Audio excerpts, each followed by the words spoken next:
Hi guys, my name is Nidhi Bhatnagar and I welcome you all in my channel. तो आज क्या करने वाले हैं हम? आज हम करेंगे millenniums my green word book से, जो क्लास 5 की बुक है। Chapter number 14, Indian national movement. अब इंडियन नेशनल मूवमेंट के बारे में हम क्या क्या पढ़ेंगे?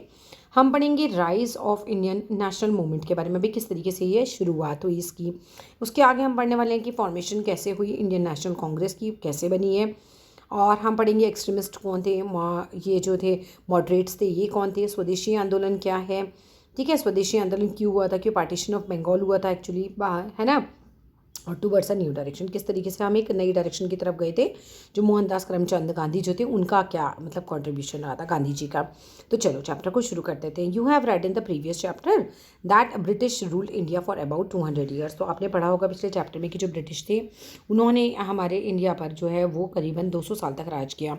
And people of India suffered greatly, और लोग जो थे वो बहुत ज़्यादा परेशान हो गए थे ब्रिटिश शासक के इन रूलों के अंदर। मतलब एक तरीके से इनके रूल से हिंदुस्तानी जो थे वो बहुत ज़्यादा परेशान थे।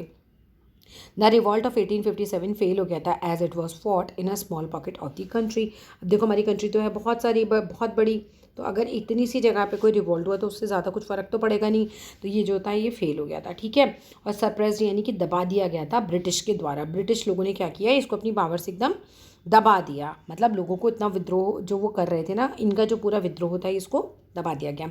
After the mutiny of 1857, mutiny क्या होता है? म्यूटिनी मतलब first World war of independence. यही 1857 की क्रांति को ही म्यूटिनी बोलते हैं, ठीक है। म्यूटिनी, सिपाही म्यूटिनी यही थी जो 1857 में सिपाहियों ने विद्रोह किया था, ठीक है।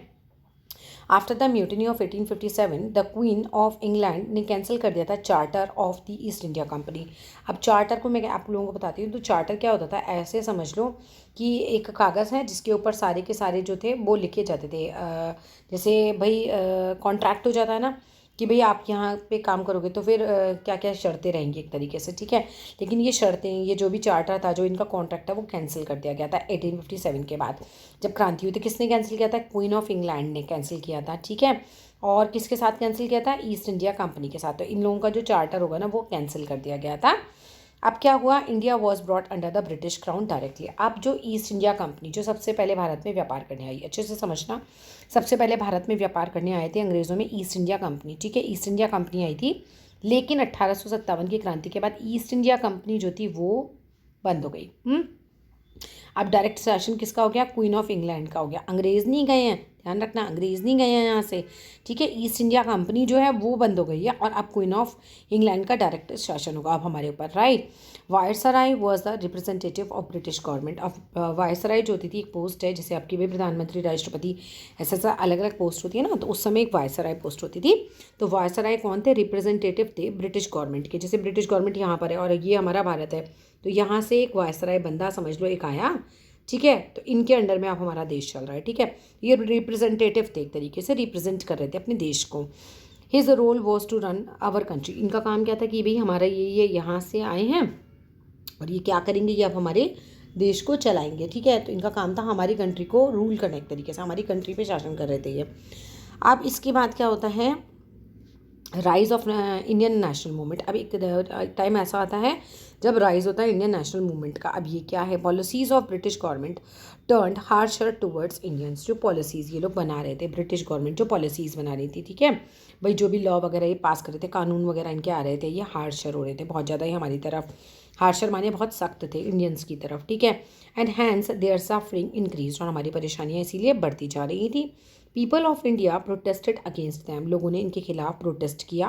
प्रोटेस्ट करने का मतलब क्या होता है? जैसे भी नारे लगाए होंगे, ठीक है, हड़तालें कर दी हैं, मतलब जो भी है इस तरह से सड़कों पर उतर आए लोग, तो इनके खिलाफ प्रोटेस्ट करते थे।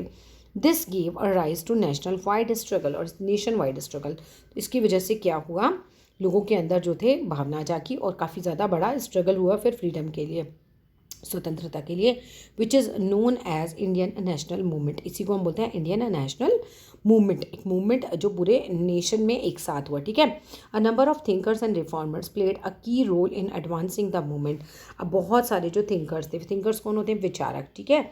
जिनके विचार बहुत बड़े बड़े होते हैं। और रिफॉर्मर्स कौन होते हैं? समाज सुधारक, जिन्होंने समाज को सुधारने के लिए बहुत काम किए हों। ठीक है, तो इन्होंने बहुत की रोल दिया, मतलब बहुत इंपॉर्टेंट रोल अदा किया था इस मूवमेंट के एडवांसमेंट में। ठीक है, इस मूवमेंट को और अच्छे से करने के लिए। दिस इंक्लूड रिफॉर्मर्स लाइक, इसमें कौन कौन से रिफॉर्मर्स थे वो बोल रहे हैं? राजा राम मोहन रॉय थे, दयानंद सरस्वती थे, ईश्वर चंद्र विद्यासागर थे, सर सैयद अहमद खान थे। इनकी वजह से क्या हुआ? Who brought about the awareness of their rights. तो इसकी वजह से क्या हुआ? ये लोग लेकर आए थे अवेयरनेस। ठीक है, लोगों को जानकारी दी उन्होंने उनके राइट्स की, और यूनिटी फैलाई अमंग द इंडियन पीपल, लोगों के बीच में, भारतीय जो लोग थे उनके बीच में इन्होंने एकता भी स्थापित करी। अब ये कौन से राइट्स की बात करें? जैसे पता है बड़ी गलत गलत प्रथाएं थी, जैसे उस समय लड़कियों को पढ़ाया नहीं जाता था, तो इन लोगों ने समझाया कि नहीं, ये लड़कियों का पढ़ना भी अधिकार है, ऐसे तो नहीं होता, ये तो बहुत गलत हो रहा है समाज में। ठीक है, तो यहाँ पर उन्होंने राइट बताए। या फिर ऐसा जो होता था कि जैसे बच्चों की बचपन में शादी कर दी, तो ये भी गलत है भाई, आपको पहले पढ़ लो लिखो समझदार बनो तब शादी होनी चाहिए। तो वो सब चीज़ों पे इन्होंने काम किया। सती प्रथा में क्या होता था कि भाई लेडीज़ को जिंदा ही जला देते थे अगर पति मर जाए तो उसकी चिता में। तो इस तरह से इन लोगों ने इन सब चीज़ों का विरोध किया। ठीक है, और लोगों को जागरूकता फैलाई कि भाई ये सब चीज़ें गलत है, तुम्हारे अधिकार हैं, जिंदा रहना भी उस लड़की का अधिकार है, उसका पति मर गया तो उसकी क्या गलती है उसमें, है ना। तो फिर इसके बाद क्या हुआ? They educated people and improved them to fight against social evils. इन्होंने लोगों को ना एजुकेट किया, इन्होंने लोगों को पढ़ाया लिखाया और एम्पावर किया, मतलब एम्पावर करना मतलब मजबूत बनाया, एक तरीके से स्ट्रॉन्ग किया फाइट करने के लिए अगेंस्ट सोशल इवल्स, जो समाज में ये बुराइयां हैं ना, इसके खिलाफ लड़ने के लिए। Prevailing in the Indian society, जो कि प्रिवेल कर रही थी उस समय इंडियन सोसाइटी में बनी हुई थी। They spread their beliefs by publishing newspapers and magazines in all languages. अब ये स्प्रेड कर रहे थे, मतलब फैला रहे थे, बिलीव्स माने अपने विश्वास को, अपनी बातों को। कहाँ ये कर रहे थे? न्यूज़पेपर्स में छापते थे, मैगजीन्स में छापते थे, जिस और सारी लैंग्वेजेस में छापते थे, जिससे कि क्या हो कि भी सारे लोग इस बात को पढ़ पाएँ, अच्छे से सारे लोग इन बातों को समझ पाएँ। एंड प्रीच, मतलब एक तरीके से उपदेश देते थे, द मैसेज, एक तरीके से मैसेज लोगों को भाषण देते थे, of nationalism amongst different section of the society. तो सोसाइटी के अलग अलग सेक्शंस को जा जाके उनको भाषण देते थे, समझाते थे कि भाई आप ये सही करो, है ना, आपके यहाँ ये वाली बुराइयां हैं हमारे समाज में, इनको सही करो, लड़कियों को पढ़ाओ, विधवा की शादी करो। या फिर एजुकेशन पे बहुत ज़्यादा बल देता है इनका कि सब लोग को पढ़िए, हमारा देश है, हमारे देश के लिए मतलब आगे बढ़िए, उसके लिए कुछ काम कीजिए। तो इतने अच्छी अच्छी बातें सिखाया करते थे। Formation of Indian national Congress, भाई नेशनल कांग्रेस कैसे बनी? The year 1885 saw the birth of the Indian national Congress. अब 1885 में जो था इंडियन नेशनल कांग्रेस जो थी वो बनी, INC। The Congress was started by Allan Octavian Hume. किसके द्वारा शुरू हुई थी? ये बहुत इंपॉर्टेंट क्वेश्चन है, कब हुई थी ये भी इंपॉर्टेंट है। ठीक है, तो एलन ऑक्टेव ह्यूम के द्वारा शुरू हुई थी। The first session of INC was held in Bombay. तो पहला सेशन जो हुआ, पहली मीटिंग जो हुई थी वो मुंबई में हुई थी, जिसे हम मतलब प्रेजेंट में मुंबई बोलते हैं, पहले वो बॉम्बे बोलते थे। This session was presided over by WC Banerjee. तो किसके, कौन अध्यक्ष था इसका? WC बैनर्जी। ठीक है, अब the aim of the Congress was to draw the attention of British Raj towards the difficulties and demands of the Indian people. अब ये क्यों हुआ था, इसका क्या ज़रूरत थी, तो इन्होंने का क्या उद्देश्य क्या था, इसका एम क्या था, लक्ष्य क्या था, क्यों हुई है? तो aim of the national Congress was to draw attention, ध्यान खींचना था ब्रिटिश राज का, टूवर्ड्स द डिफ़िकल्टीज़ यानी परेशानियाँ, एंड डिमांड्स जो भी हम लोग चाहते थे इंडियन पीपल, तो उसकी तरफ इनका ध्यान खींचना था। मतलब एक तरीके से उस समय क्या था, ऐसे समझो। देखो अब ये पूरी, जस्ट अ मिनट, देखो यहाँ पर ना पूरा देश की पब्लिक है। ठीक है, अब बहुत सारी पब्लिक है, अब इन लोगों के अलग अलग डिमांड्स हैं। ठीक है, कि भाई ये होना चाहिए हमारे देश में, वो होना चाहिए, या इन लोगों की बहुत सारी प्रॉब्लम्स भी हैं। तो इन्होंने क्या किया, कुछ लोगों ने एक ग्रुप बनाया गया। ठीक है भैया, ये हो गया हमारा कांग्रेस का ग्रुप। अब ये ग्रुप जो है ये ब्रिटिश के पास जाएगा, गवर्नमेंट के पास, और हमारी प्रॉब्लम्स को बताएगा। ठीक है, हमारी डिफ़िकल्टीज़ को, और हमारी डिमांड्स क्या हैं भैया, हमारे यहाँ क्या क्या होना चाहिए। जैसे मान लो कहीं रोड्स नहीं है तो रोड्स होनी चाहिए, या किसी के साथ कुछ गलत हो रहा है तो ये लोग हमारी बात पहुँचाएंगे। तो एक ऐसा हमारा एक ग्रुप तैयार हुआ, यही ग्रुप था हमारा कांग्रेस का। ठीक है, अब क्या हुआ, their demand was only for a more active role for Indians. अब देखो ये क्या होता था उस समय कि हमारे देश में ना, जैसे मान लो ये गवर्नमेंट के ऑफिस हैं, तो यहाँ पर ये सारे लोग मान लो काम कर रहे हैं। जस्ट अ मिनट, देखो यहाँ पर ना ये गवर्नमेंट का ऑफिस है। ठीक है, यहाँ पर ये सारे लोग काम कर रहे हैं, लेकिन ये ज़्यादातर जो कौन काम करते थे ऑफिस में, हमारे भारतीय तो होते थे मान लो इतने से हैं, या फिर मान लो होते ही नहीं थे, एक आधे ही मान लो, और बाकी सारे हो रहे हैं ब्रिटिश। तो ये हमारे सारे ऑफिस में काम कर रहे हैं, हमारे लिए सारे सारे निर्णय यही लोग ले रहे हैं। तो इन्होंने क्या किया, जब कांग्रेस बनी तो उन्होंने डिमांड की कि भैया मोर एक्टिव रोल, मतलब होता है हमारे लोग ज़्यादा होने चाहिए भाई, जितना आप हमें पार्टिसिपेट करा रहे हो ना एडमिनिस्ट्रेशन में, ऑफिस के काम में हमारी कंट्री के, बट हमारा रोल ज़्यादा होना चाहिए भाई। इसमें हमारी कंट्री है, या हमें पता है हमारी प्रॉब्लम्स क्या है, हमें हमारे देश में क्या करना चाहिए। भाई सरकार क्या करती है आपकी? आपके लिए रोड्स बनवाती है, आपके लिए बिजली की व्यवस्था करती है, आपके लिए खाने पीने की व्यवस्था करती है, नौकरियों की व्यवस्था करती है, राइट। अब कहाँ कितनी सड़कें बननी हैं, कहाँ कितनी मतलब क्या क्या प्रॉब्लम्स हैं, ठीक है। तो वो सारी चीज़ों को आप लोग अच्छे से जानते हो, जो भाई जिनके साथ प्रॉब्लम है ना। तो बोल रहे भाई हमारा हिंदुस्तान की प्रॉब्लम तो हिंदुस्तानियों को ज़्यादा पता है, तो हमारा तो एक्टिव रोल होना ही चाहिए ज़्यादा हमारी गवर्नमेंट में, ठीक है। तो their demand was only for the more active role for Indians in the administration of the country. तो शुरू में जब ये कांग्रेस बनी तो इन्होंने यही एम रखा था कि भाई हमें और ज़्यादा पार्टिसिपेट कराओ एडमिनिस्ट्रेशन में, ऑफिस का के कामों में सरकारी।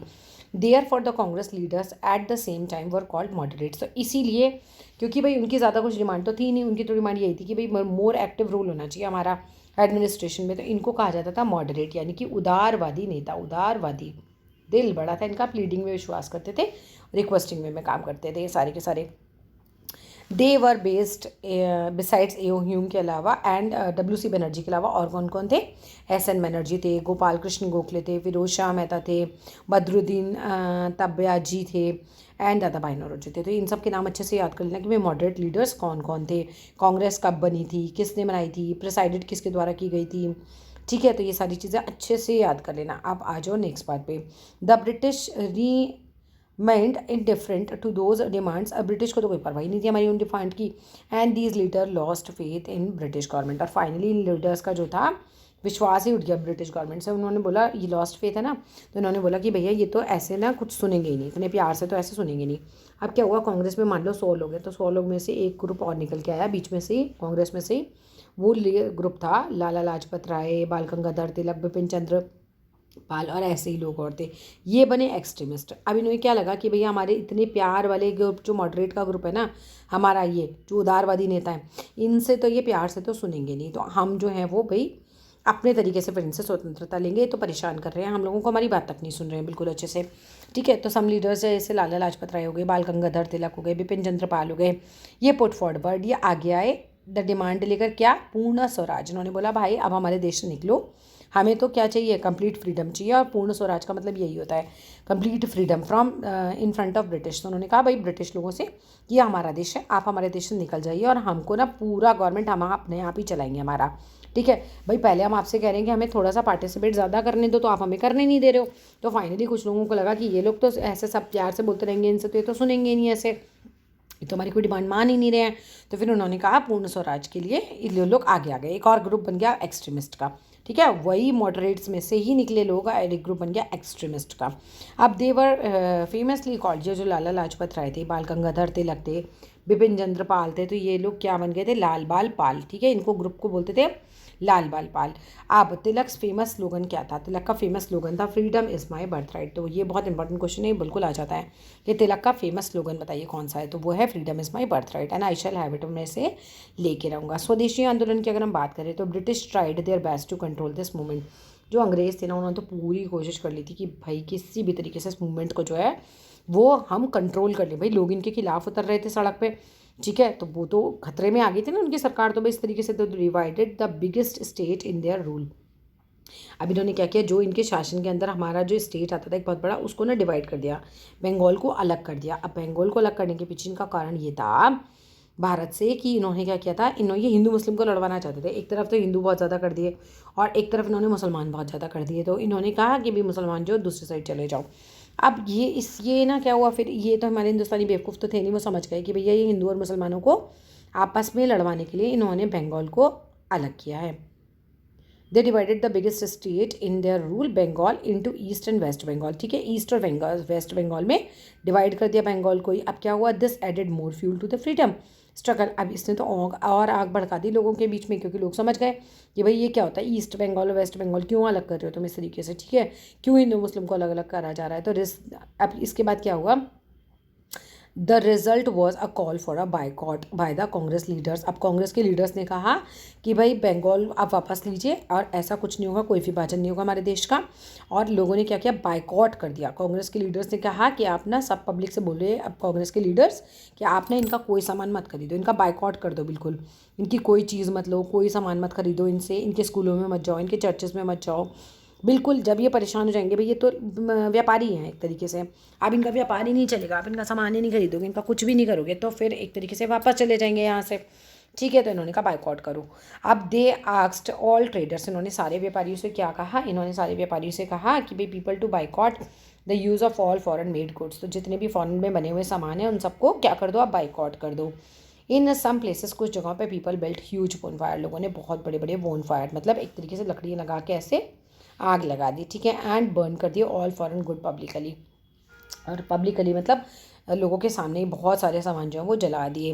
दिस वॉज टर्म्ड एज स्वदेशी आंदोलन, और इसको हम क्या कहते हैं, स्वदेशी आंदोलन। In their attempt to control this movement, अब इस मूवमेंट को भी अंग्रेज चाहते थे कंट्रोल करना, तो इन्होंने क्या किया, the British imprisoned many leaders, बहुत सारे जो हमारे लीडर्स थे उनको क्या कर दिया, जेल में डाल दिया। Many students also participated in स्वदेशी आंदोलन, बहुत सारे स्टूडेंट्स थे जिन्होंने पार्टिसिपेट किया था स्वदेशी आंदोलन में, and they were expelled from their institutions. अब जो बच्चे जो स्टूडेंट्स थे इन्होंने आंदोलन में पार्टिसिपेट किया, उन्हें स्कूल से ही निकाल दिया गया, उनके इंस्टीट्यूशन से ही निकाल दिया गया। How ever the movement kept gaining speed, लेकिन फिर भी ये मूवमेंट जो था वो स्पीड पकड़ता गया, and finally the British had to accept defeat, और ब्रिटिश लोगों को हार एक्सेप्ट करनी पड़ी, माननी पड़ी, एंड कैंसिल करना पड़ा पार्टीशन ऑफ बंगाल को। और बंगाल का पार्टीशन जो उन्होंने किया था 1905 में, 1911 में जाके इनको उसे कैंसिल करना पड़ गया, लोगों ने इन्हें बहुत ज़्यादा इन पर दबाव बना दिया था। टूवर्ड्स अ न्यू डायरेक्शन, अब एक नई डायरेक्शन की तरफ हम बढ़े थे, स्वतंत्रता की तरफ, किसके द्वारा, a calm down the Indians, to calm down मतलब शांत करने के लिए, टू काम डाउन मतलब शांत करना। ठीक है, अब तो भारतीय तो बहुत भड़के हुए थे ना इस समय।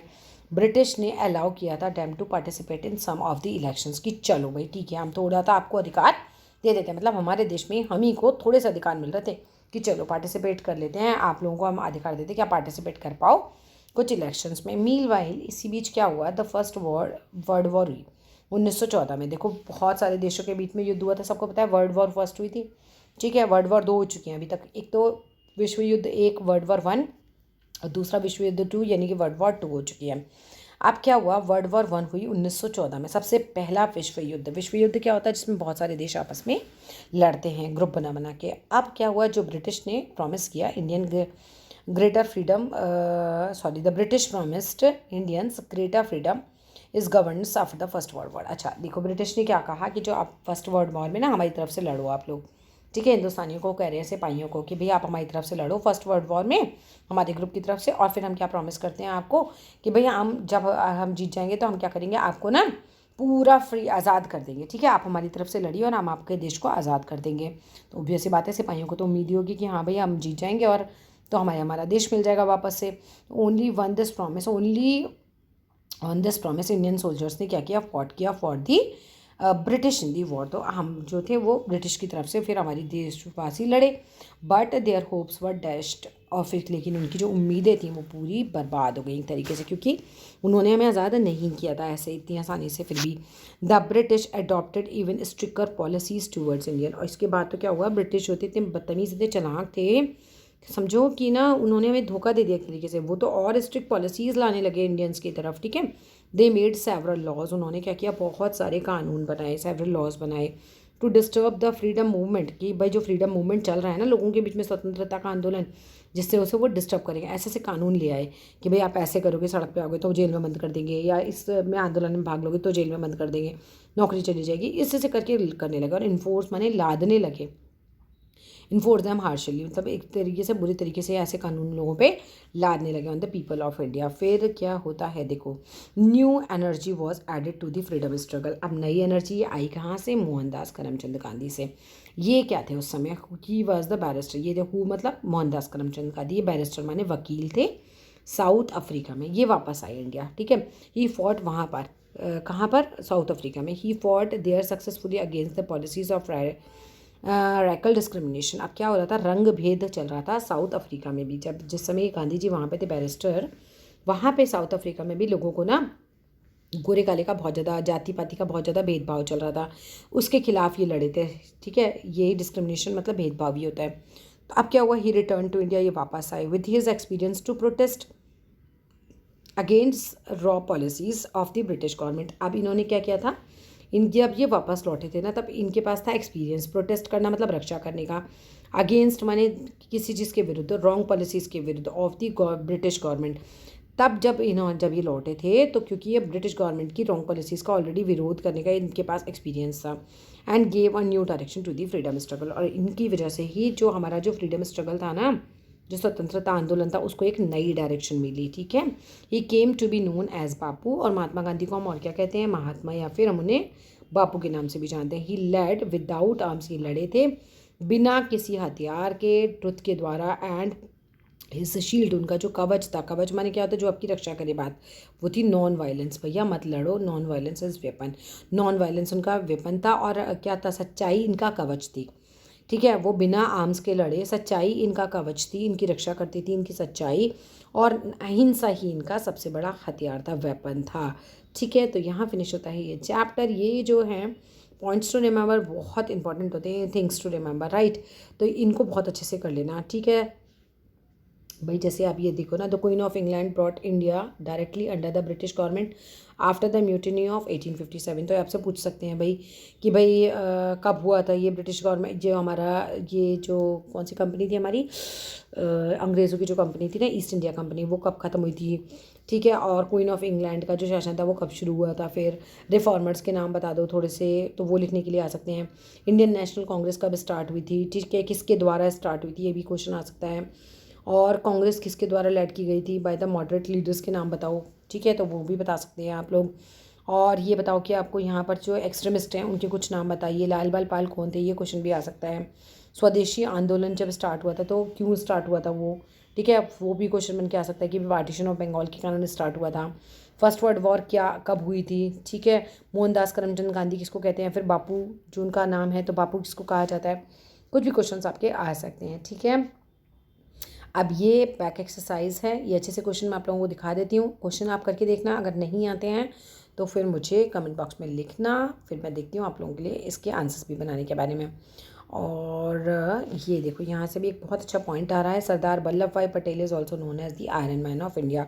बिल्कुल क्वेश्चन यहाँ से बन के आ सकता है, who is called the iron man of India, है ना? अब सरदार वल्लभ भाई पटेल थे, और he played in significant role in the integration of several princely states into the Indian Federation. We should be respectful towards a great man like him and always be ready to learn their good values. तो ये तो खैर main आपका जो question आएगा वो यहाँ से आ सकता है, आयरन मैन ऑफ इंडिया किसे कहा जाता है? ठीक है, अब वीडियो हो जाएगी बहुत बड़ी अगर मैं ये सारी एक्सरसाइज आपको यहाँ करवाने बैठ गई तो चलो जी, फिर मिलते हैं नेक्स्ट वीडियो में। Till then love you all. Plus अगर आप लोगों ने चैनल को सब्सक्राइब ना किया हो तो जल्दी से सब्सक्राइब कर देना।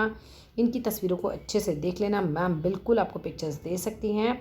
ठीक है, चलो फिर मिलते हैं नेक्स्ट वीडियो में। Bye bye.